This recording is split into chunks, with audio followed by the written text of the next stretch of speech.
Welcome to Hey, It's Carly Rae's Book Club. This is Book Hour where authors talk their latest novels, reveal their writing process, and chat all things books. I'm your host, Carly Rae, here with best-selling author Claire Contreras. Welcome, Claire. I'm excited to have you. Tell us where you're joining us from. Thank you so much. I'm excited to be here. I am in Charlotte, North Carolina. And tell us about the weather there. Is it hot or cold or? It's it's in between. It's like 60s today, but it's raining, so it's kind of gross. Yeah. It's good Well, reading weather, but that's it. yeah. You can stay encurled with the book. Yeah. Well, tell us about your new hockey romance, Until I Get You.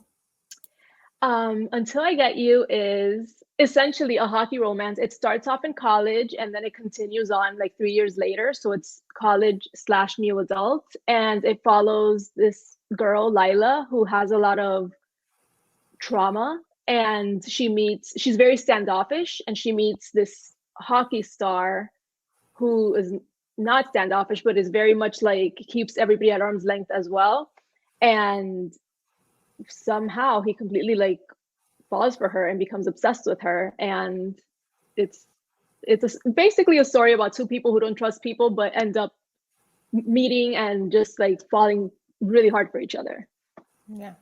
Now, an obvious question that I have is, do you watch a lot of NHL? Actually, no. It's funny, but I mean, I do, like, I watch the playoffs and stuff, and I do watch it if I catch it on. I don't watch anything anymore. Like, I feel like I don't watch anything. Like, I try to, but I don't have time. So I just like whenever I see a game on, though, I get really into it. I don't have a team though. Carolina's pretty good. I mean, I always go for the Panthers because Florida, but we have a good team here too. So we'll see. But I don't watch it like religiously. No, I don't watch anything religiously. So Now, this book, it does sound like it could be a thriller. What brought to life the story of this hockey player become obsessing like with this girl, getting her into like he could have her? right. Well, it's funny because it is a bit of a thriller for sure. There's definitely a suspenseful element to it. I wouldn't call it dark romance. Some people are saying it's dark. I read dark romance, and this is like not dark at all, but it is suspenseful for sure. So, but the funny thing is that he's not even the bad guy in the book. Like, she does have a stalker, but it's not him. I mean, he does stalk her too, though. It's very, but but she likes when he stalks her. She does not like when the other person stalks her. So yeah, it's I think because he's so obsessive about everything, like he like hockey, he's obsessed with hockey. He's always been playing hockey, and he has an obsessive personality. So, but he's never met anybody that he is this intrigued by. So when he finally, like, he's trying to get to know her and she's like, I don't want to get to know you. And he's not used to that because everybody wants him and everybody wants to get to know him. So he just becomes obsessed. Like, why doesn't she like me? And then it becomes more than that. Mm-hmm. Now, what triggered this idea for you to like write this plot where you just like, what you didn't watch hockey, but like, were you like, having something on, you're like, ooh, that would be good. Well, I wrote a book called Half Truths, which is a romantic thriller, and the main character is also a hockey player. So, and that one is Secret Society. So it's like dark academia, secret society. So I've always meant to go back to that story because there's a side character there that I really need to write about at this point, because everybody has been asking me for like 3 years, and I'm like, yeah, it's coming. But when I was thinking about his story, I remembered this one. And this one, he wasn't originally a hockey player. He was just an obsessive guy. But somehow I kept thinking about this one, and I just kind of mixed the two together. And I was like, okay, well, I need to go back to hockey anyway. So let me do hockey here, and then I'll go back to that. And it just turned into a sports romance. Yeah. Now, who was the trickiest character for you to write? Oh, that's a good question. Man, I don't think I had a tricky character because this story, it doesn't happen often at all. I've written like over 20 books. It does not happen often that I become obsessed with a story. And this story, I just became obsessed with it to the point, like, all I wanted to do was write. And it was because the characters were so easy to write for me.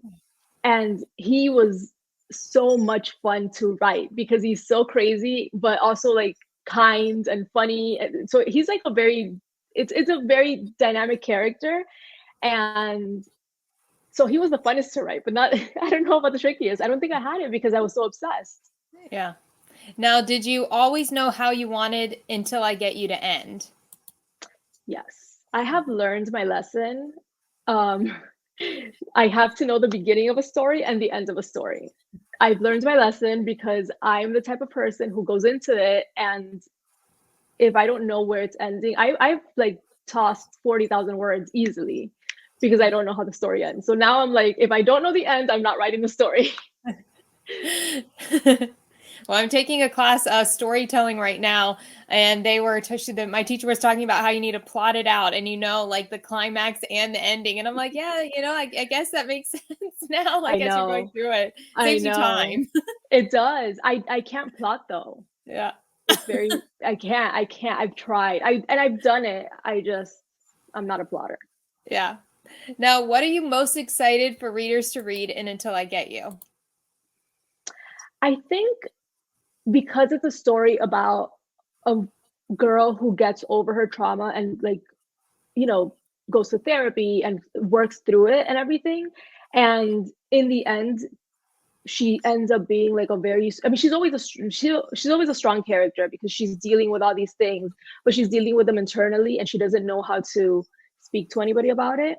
So I think just that, like the persistence she has to like survive this and get through it and get past it and end up and come out a healthier person emotionally and mentally. I think that that's probably the most exciting thing because you don't not that you don't see that often. I feel like more romances have that now, like a lot of mental health rep and stuff, but I'm always excited about that. So I think I'm excited about that. Yeah. Well, let's talk about your writing process. You said you're not a plotter, but walk us through a day in your life when writing. Like, how fast can you write a full-length novel? Okay, so that really depends on the novel for sure. Like I said, this one I was obsessed with, so I wrote this one like in 2 months. It was like, and I mean that was probably even 1 month, but like it's the first draft is never good, so I had to like really work on it. But I was so obsessed with it that it worked out. Sometimes it takes me a year. This one, the way it was originally, I started it 7 years ago and then I went back to it. So I already had the base to it. I think that's what made it a lot easier for me to actually write it and finish it. But so I think about books for a very long time. I think about a story forever. I have like 14 notebooks that I've like filled out with notes, and I like to take a lot of notes, and whatever story has the most notes and has me thinking the most about it is the one that I'll usually settle on and say, okay, I need to write this story. And if I know the beginning and I know the end, I will start writing it. I can't plot because I've tried it. I've done it and it's so boring. Like writing with a plot, it's so boring. And everybody tells me you don't have to stick to it. But I'm the type of person that if I see something on the paper, I need to stick to it. Yeah. It's so boring though. So I like to feel, I'm a very much of a character driven person. So I like to feel the characters' emotions while they go through everything. So a day in a life for me, going back to that. I wake up pretty early. Usually I try to work out. Then I come home, shower, get ready for the day, take my kids to school, come back, and I sit down and I write from the moment I sit down to 2:30, which is when I pick them up. I stop for lunch. Sometimes I don't even stop for lunch because I'm like, I need to get this done, which is not good. So then I pick them up and then we do everything else that we need to do. And usually at night, again, I'm thinking about the story and I write notes, or sometimes I get back on the computer and I write at night again. And my family hates when I do that because that's when I become like really consumed, but I have to do it. So yeah, that's basically my day. It's not very exciting, but when I put it that way, it's not very exciting. It's exciting in my mind because, Well, you need to film yourself and do like a TikTok and then it'll look all jazzy, you know? Right. I can't. I've thought about it, but then I'm like, I'm gonna film myself sitting here the whole time. Yeah, like typing, you know? Yeah, the whole time.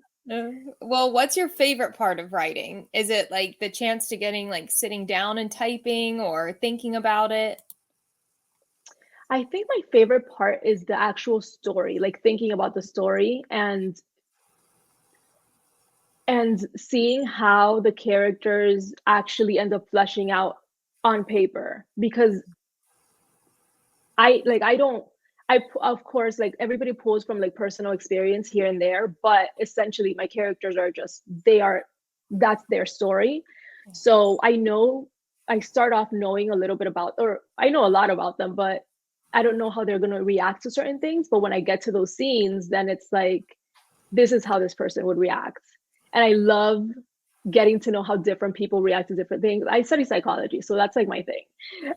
So I love the thought process between like, okay, this person went through this, so this is how they would probably react to this situation. This person went through this, so this is how they would, and everybody's so different. And I think that's my favorite part, is like getting to know the characters and telling their stories.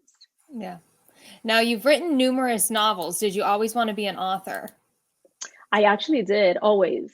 But I studied psychology, so I did that for a little bit. But honestly, I've always wanted to be. I've always written stories. I just didn't think that being an author was something that I could do. I thought it was something that I could do when I was like 50 or something. Like, oh, when I'm older, I'll write my books. I didn't think that I could do it as a career now, which I'm so thankful for. Yeah. Now, can readers expect a sequel to Until I Get You? Not a sequel, because their story is done. This story is very long. Their book is very long. The story is like 150,000 words.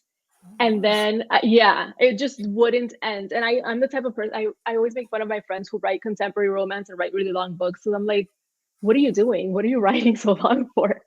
But this story would not end. And it needed to be told this way. It should have been 2 books, but I was like, I can't do that right now. Let's just keep it at 1. So their story is absolutely finished. But I do want to write about some of the side characters, and I do have a series in mind that goes back to this school that's also a hockey, dark-ish, sexy romance. So we'll see. Yeah. Well, anything else you want to add, Claire? I don't think so. You should read Until I Get You. It's in KU right now. So yeah, you can pick it up. And where can viewers and readers find you on social media? I'm on Instagram at Claire Contreras. I'm on TikTok as Claire Contreras Writes. Okay. And that's where I'm at mostly. I'm on Facebook, but I'm only on my Facebook page. So in my Facebook group. So if you find it, it's Claire Contreras Books, I believe. So I'm in there, but I'm not on Facebook. Like if you tag me there, I probably won't see it. Okay. Well, you heard Claire. Go check out her latest novel, Until I Get You, and all of her social media links are in the description below. Thank you all so much for joining me on this episode of Book Hour. Tune in next week for an all-new episode. In the meantime, you can stay up to date on all things Hey It's Carly Rae at HeyitsCarlyRae on social media or HeyitsCarlyRae.com.